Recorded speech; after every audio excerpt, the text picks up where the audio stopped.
I Am Auckland, it's a living document and it's based on the voices of over 6,000 children and young people.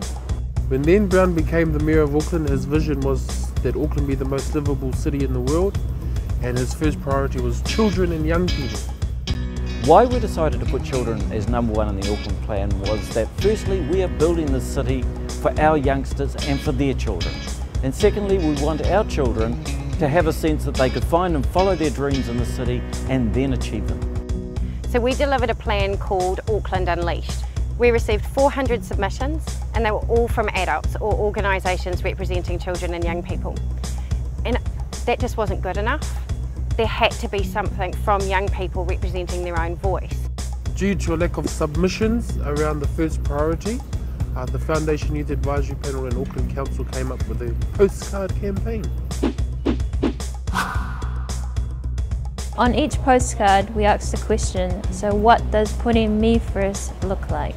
We had 14 days to capture the views of children and young people from right across Auckland. So because we represented the different areas throughout the region, it was our responsibility to take the postcards to young people throughout the community. We drove around in the middle of the night, connected with young people in very interesting environments.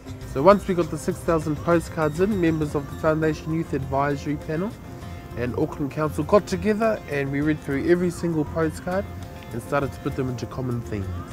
A lot of the feedback that we received from these different children and young people was really overwhelming for us, in the sense that these issues that they were presenting were probably not issues that only local government could deal with.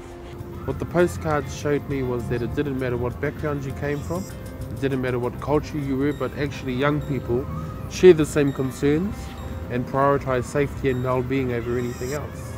Part of the feedback that struck a chord with me, I guess, was the fact that a lot of youth voices said that they don't feel safe in their own homes and neighbourhoods. I heard the story of this 12-year-old boy who came up with a solution to be able to fix some of the major issues that were happening within his community. Something so simple as creating a veggie garden that he would be able to enjoy spending time with his family, as well as inviting his neighbours to come and join them, in the hope that bringing his neighbours down would also stop the family violence that was going on next door.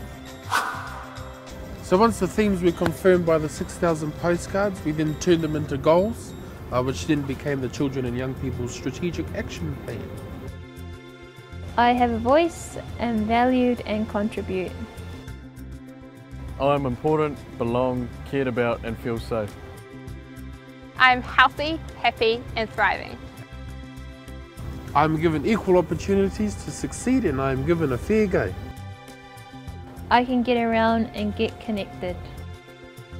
Auckland is my playground. Rangatahi to rangatira.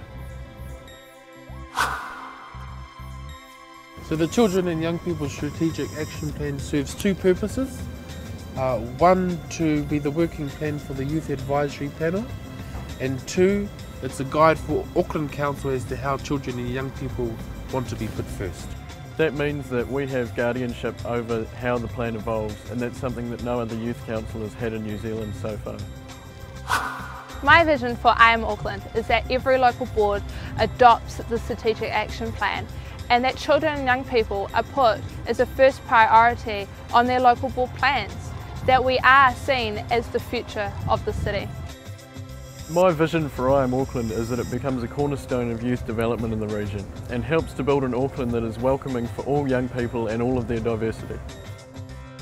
So my vision for the I Am Auckland document is that we can actually become a world-leading example as to how an equal relationship can be seen between children and young people and governments and organisations. I truly believe that if we as a city can start implementing these goals, then Auckland can become the world's most livable city, not only for children and young people, but also for their families.